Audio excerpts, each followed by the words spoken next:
Hey there, I'm Rayan. I'm Will. Oh man, I'm upset. And you're live on the podcast where we watch reality TV so you don't have to. Please do not swear.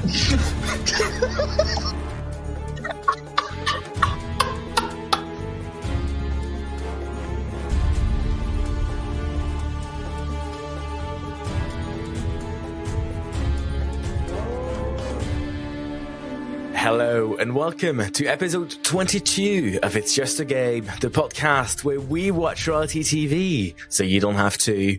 Every week we look at the winning strategies and losing strategies, the hottest gossip and the most iconic drama of your favorite reality TV shows. This week we're back for more Survivor as we look at episodes 7 and 8 of Survivor UK. Now, I couldn't do this on my own.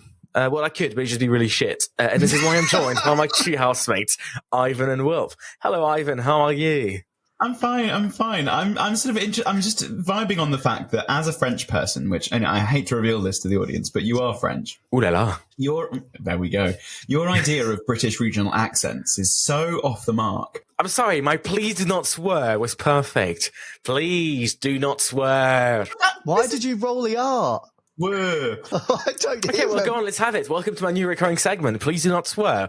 I'll just take your best AJ Odudu impression. Big Brother House, this is AJ. I didn't watch the show. AJ, you are live on Channel 3. Please do not swear. Clearly, you haven't watched the show. Wilf. Do you remember the line? You've watched the show for 6 weeks. Do you need a bit of help here? I can't do it. I can't do it.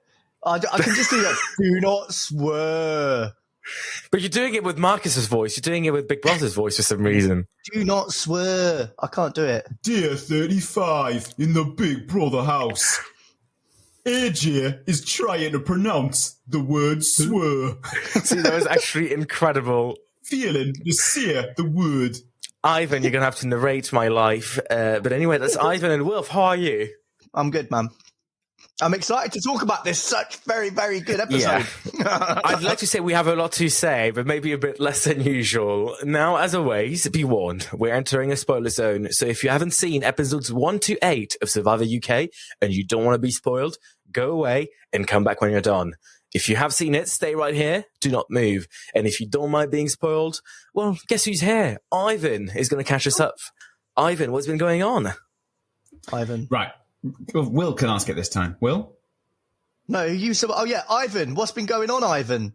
Well, that was smoothless. Smooth. That was smooth. Smoothless. It was smoothless. And here we go. This is my bit. Episode 7. Calaton is split between Jess and Nathan and Lawrence and Shy. The newcomers, Pegleg and Dugleg, seem to be able to choose their own alliance. That's exciting. It's similar in Lenana as a voting block of 3. They aren't just meat. These new tribe swappers actually seem to be kingmakers. How exciting. The reward challenge is a disc press. Shy and Nathan choose to drop their shared disc really early on to focus on their other discs. But that's the opposite of good strategy. Lenana win! Chris, in Lenana, wants to throw the immunity challenge to get rid of Tanuke or Matthew. The immunity challenge is complicated. It's a swim, climb, chest cage, drag track, puzzle grid, build one.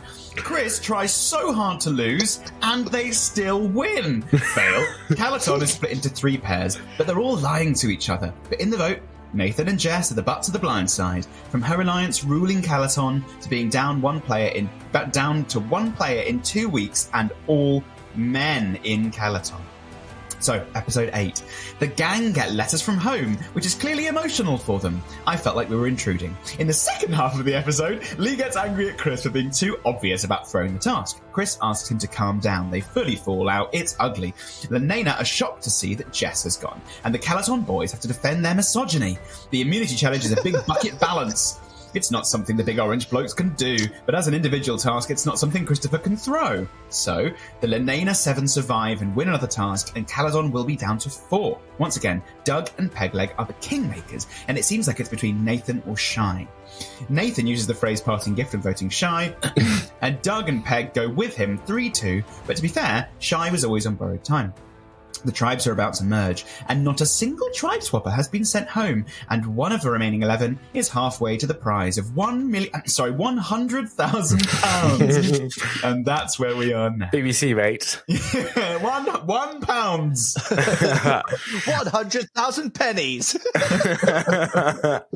Well, that's your summary. Now let's take it back for a second. Let's get back to Lanena at the beginning of episode 7. The portrait that is painted there is one of a divided tribe. You know, you've got the new joiners, Pegleg and Dugleg, as Ivan calls them. And I think Dog says something that's actually quite smart. Once again, Dog shows himself to be really good at strategy. Oh, yeah. He realizes that, you know, by going to a new tribe, he's put himself in danger, and now he's back to the bottom 2. And the way he gets out of this is by exploiting any rifts, any division in camp, of which there's a lot on that side. Is this the right strategy, really? Is this the best way if you're joining a new tribe, even though you're a pair? Is this the best way to protect yourself and to solidify your place in the tribe, at least until the merge? The first best way is to win the challenges. But the second best way, yes, is to try and find differences between the group and act, as I keep saying, as the kingmakers. In this case, it was super simple because they divided into 3 pairs. It was Nathan, Jess, Shy and Lawrence, and the new pair. And so, yeah, they fully got to exploit that.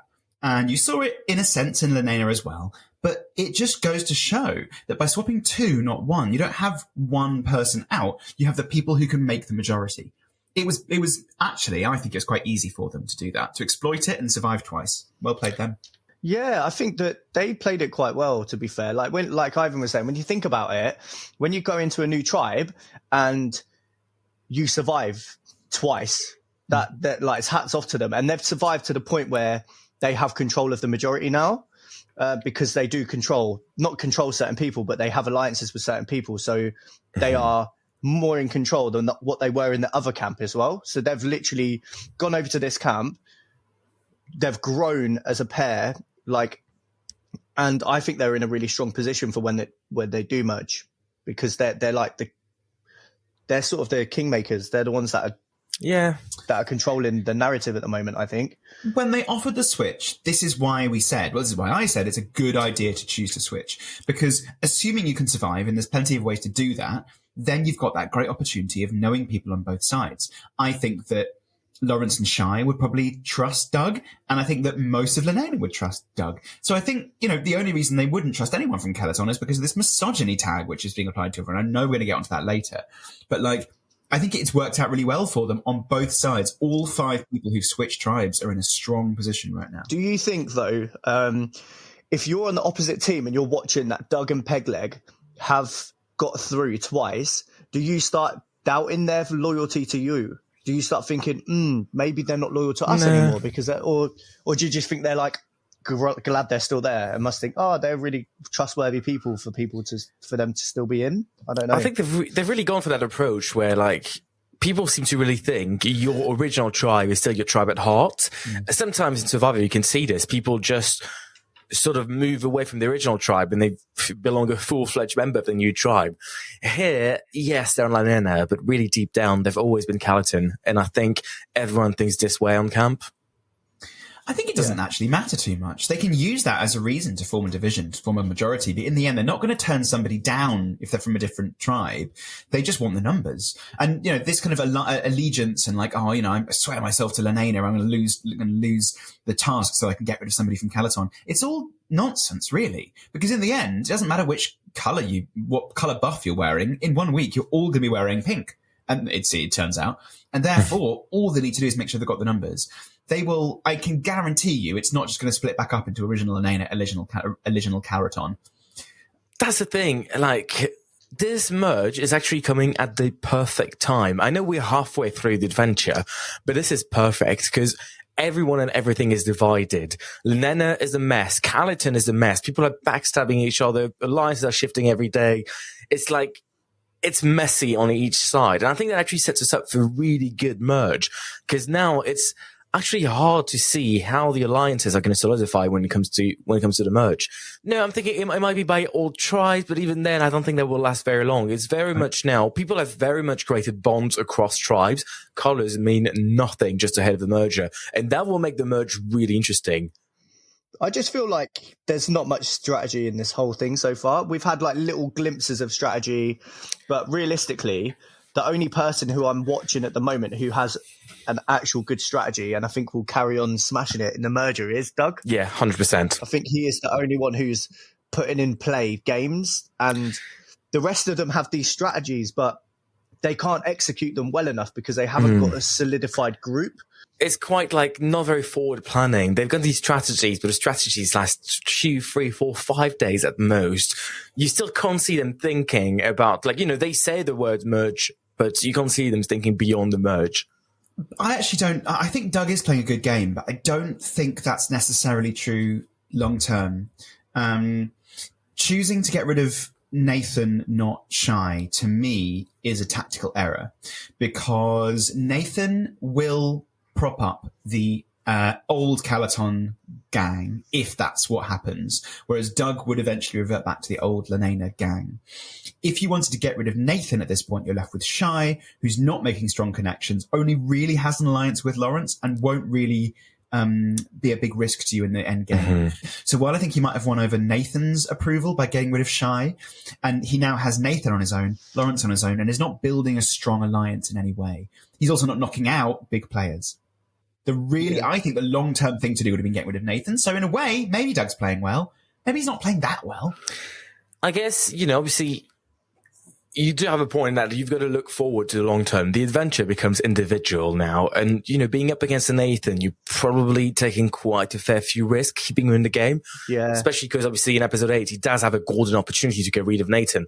And when I'm really happy to get rid of Shy, because Shy was doing my head in, it's just, like, it could backfire long term. I'm sure Nathan will be grateful. Will, like, you know, keep that in mind for 2, 3 tribal councils.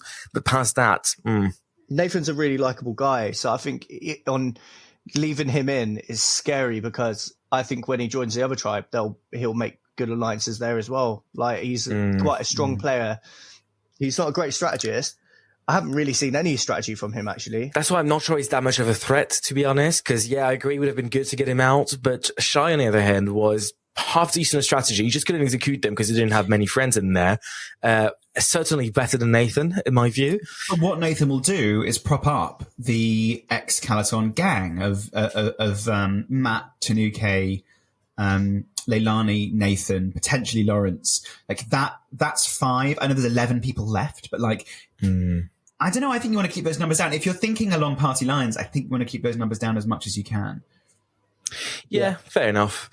Now let's talk about the challenges then. We discuss this every week. I want to start with the Indian takeaway reward. Not much should be said about it. Great challenge. Interesting strategies there. One thing I do want to say about this is that so far, Survivor's been very, like, arm heavy. Like, you know, you could skip leg day and be fun on Survivor. There hasn't been much, like, legs involved. It's just holding shit with your arms and your shoulders. Just hold this above your head. That's every week we've got a task where somebody has to hold something above their head. For the first 2 weeks, every week we had a task that involved fighting in some sort of way on some sort of different arena. Now we've got carrying random shit with your arms. The task next week is fighting a bird that's above your head. You have to just, like, we're talking about tasks, right? Can we talk about the letters? Because that was technically weren't a task, but they skipped the task for it, didn't they? Did they? Well, yeah. Okay, so we'll get back to the immunity challenge in episode 7 in a second, because I think we're going to have a lot to say about Christopher there. But yeah, the letters, like, I'm sorry, Survivor is meant to be tough. Survivor is meant to be painful. To just generously deny them all a letter, no, I want to see them fight for it. I want to see them do an actual reward challenge, fight for letters. Half of them get the letters. Joel Dommett burns half of the other letters in front of them. I want to see them crying. I want to see them suffering. It's Survivor. Drop them in the ocean so they're all getting wet.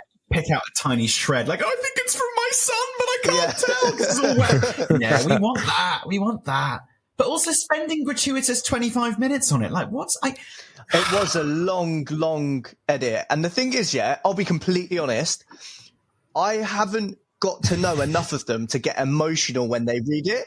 Yeah, like when I was watching Big Brother, right, I watched it all the time. So when they were getting emotional, at times I'd get a little bit emotional, and I'm an emotional person. But during that, I had no emotion. The only one that did was when Lee mentioned about his brother passing away, because obviously my brother passed away. That was the only sort of bit that was relatable. But the rest of it, I just don't know enough about them and like them enough. And that's like everyone who's got a bit of empathy will watch that and feel like, oh, that's a tearjerker. But also, it's not why I turned on, because I didn't really want to intrude upon their emotions.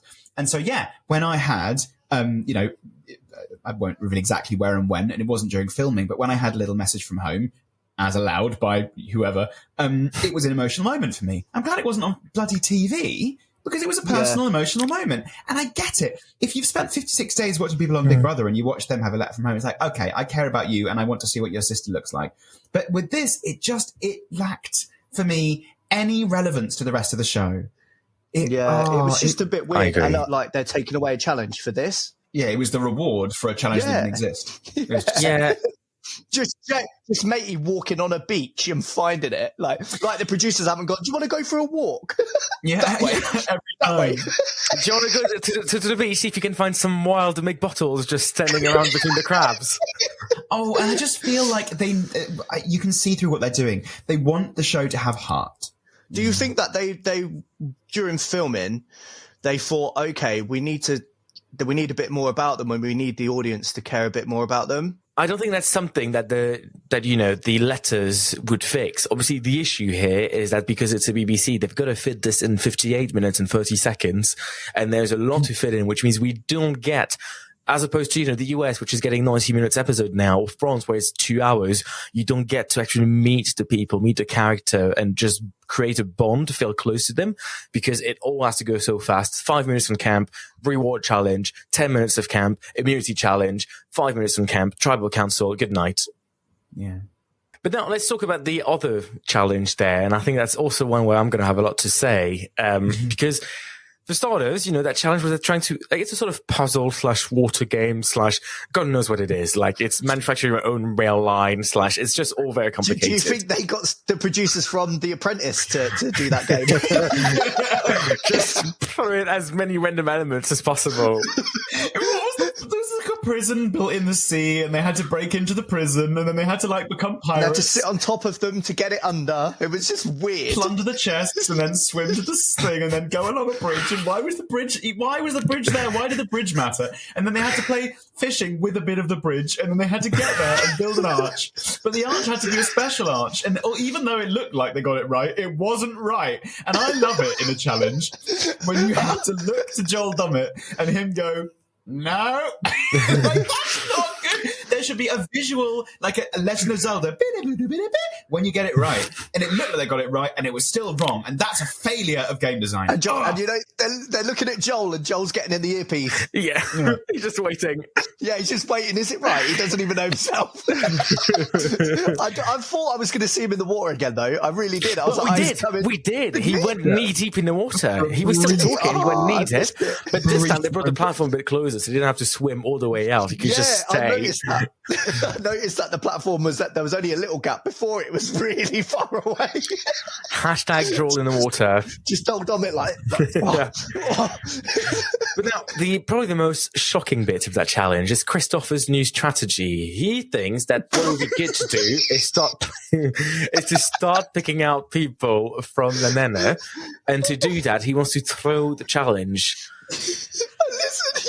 Initial reaction, surely this is the most stupid thing I've ever seen on Survivor. It's wrong, it doesn't match the game format, it's just strategically, it doesn't make a lot of sense because it could backfire. I can see, there might be a strategic angle on that, and Ivan will get to that, but first reaction, what the fuck?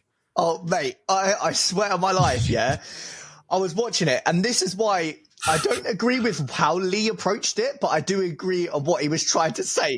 Oh, no, I agree fully. The man was doing cartwheels on the beach. He's like, why don't you hold it and drop it? Because you're finding it hard. The guy was doing cartwheels. If he'd done anything, if you was on his team and seen that, you'd literally go, let's get this knobhead out. Imagine Joel just standing there being like, what the fuck do I comment on this? You know, he's almost commenting. He's like, what do I say? It was so stupid.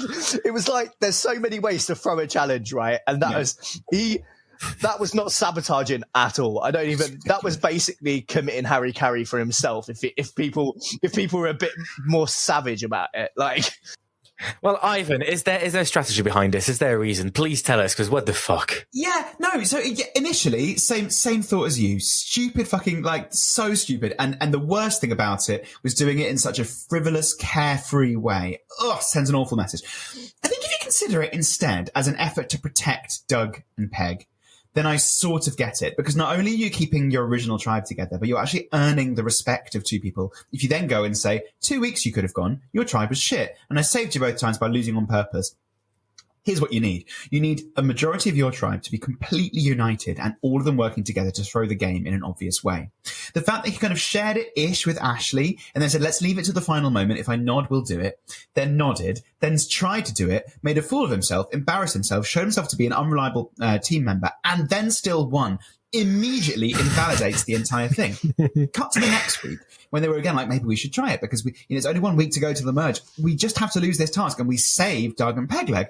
But then it was an individual challenge. So in the end, it was botched in the entire delivery. But what I will say is it works under certain very specific conditions, none of which he'd assured. When he started doing cartwheels, I was thinking to myself, I just don't understand why you would, if you sabotage something, you can do it in so many ways that make it look like you're not being a dick. Like, well, possibly we're thinking now, it was never really about throwing the challenge. It was about maximizing attention, making a funny moment on TV, becoming a meme of some sort, which was a complete misreading of the Survivor universe. But I think maybe there was an element of saving Dog and Pegleg. Maybe there was just an element of him wanting to be the funny guy on TV. Yeah, maybe he'd seen the Traitors US. And I'd like to bring a really important factor into this conversation. The man is 36 years old, 36 years of age. Like, I'm sorry, like, you can't, no. It's just like, you're too old for this shit. Not only is he stupid enough to throw the challenge, but he's even more stupid by telling them about it the next day. Say, oh yeah, by the way, I was trying to throw the challenge without asking you. If they'd lost that challenge, like, it would have given him a golden opportunity to just vote him out. I will say, though, that conversation to me sounded like a lot more of them had that idea in conversation. Like, even Lee was like, yeah, I know that. I get that. Like, it seems like they'd all agreed in concept, but they just, yeah, I don't know. It felt like it was missing a bit of a consensus, to be honest. It just felt like, you know, I think the fight was mostly about the fact that this hadn't been properly planned and agreed between everyone. So even if they discussed it, you know, you can't make such a big decision without consulting the rest of your tribe. Yeah. You needed absolute consensus. You needed a full majority, and you needed everyone to help a little bit, rather than just one person occasionally throwing blocks on the sand and going, whoops. Honestly, just mind-blowing. Christopher is moving mad. But yeah. Mad. Now, let's get back to the voting. Obviously, we finished the challenges. Eventually, Calton goes for the double loss. 5 seats left at Tribal Council by the end of episode 8. But yeah, clearly voting on happens. Now, my question there was Tribal Council. On both occasions, in episode 7, Jess goes, and I'm sort of, like, they are picking the women off one by one. She was the only woman left. And I know the next day they sort of deny it, but actually you can't, it's not a denial. It's probably actually like an admission of guilt when you've got Lauren saying, oh, I don't think we're misogynist, but perhaps we can take advantage of a good bit of testosterone. I'm sorry, what the hell? Like, this is actually disgusting. Like, why would you openly admit that you've taken a decision basically based on gender? I think that's actually rank. It's not a Survivor way. And I hope Lawrence pays the price for that. He says this word for word. This is a direct quote. Yeah, and Lawrence also says, "Oh, I don't think we're misogynists." And Tanuki's like, "You said it." I mean, it's so flagrant. And they get rid of Jess, and the first task that they have after that is something that Jess would be really good at. Like, yeah. They're down, it's like, Jess was good at balance, and they all fall off before the fucking instructions haven't even finished, and they're all covered in water. It's absolutely ridiculous. It was so quick. And then, I've watched some of the challenges and been like, oh my God, how have they done this for that long? Like, some of them are over an hour holding things above their head as usual. In the sun. And then this time, they all just flopped. And you can see, what's his name, just wondering, do I throw this one? Do I throw it or not? What do I do? Do I stay on or do I jump off? So stupid. In the first elimination, then, you get rid of Nathan, because clearly that was the right thing to do. You keep Jess that week. Jess then shows herself to be good. You go, oh, yeah, we need diversity in the group. And then you get rid of Shy. That's what you do. Yeah. And, I think Lawrence, despite the fact that he said those things and really, really showed his ass there, I think, he is probably quite a useful person to have around. He's also not particularly influential and could probably be brought over. The two people you get rid of in that group are Nathan and Shy. Nathan's lovely. He clearly is lovely, but I feel like that is a smart tactical move. And Shy, obviously, it's so weird they got rid of Jess. So strange. Yeah, I thought that as well, because I was thinking, do you know what? Shy's days are numbered anyway. And the fact is that he's never going to win it, just for the fact that he can't actually make alliances. I know. I don't know how he made it this far, to be honest. But then we actually get to the 8th Tribal Council. And this was generally for me a blind side. I think there was something missing a little bit perhaps in the edit, because or maybe that's the brilliance of the edit, but I really couldn't see where this was going. I thought Nathan was gone. And then they announced the last vote on these really bad pieces of paper and they go Shy. And that really caught me by surprise. It's the right decision, but why did it take half the adventures, 18 days to get there? Yeah. It's also interesting that this is the first episode where Shy was really campaigning for anything. Like, he and Lawrence were sort of campaigning for Jess last episode, but he was really campaigning for Nathan this episode. And it just didn't work. He just didn't have the numbers.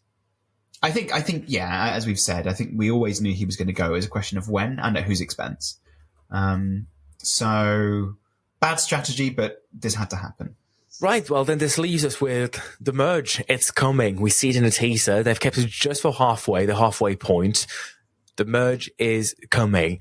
Now, I'm going to reintroduce my new recurring segment. I'm going to ask you, make your merge alliance. You're going to end up in a new tribe. I'm going to tell you who's left.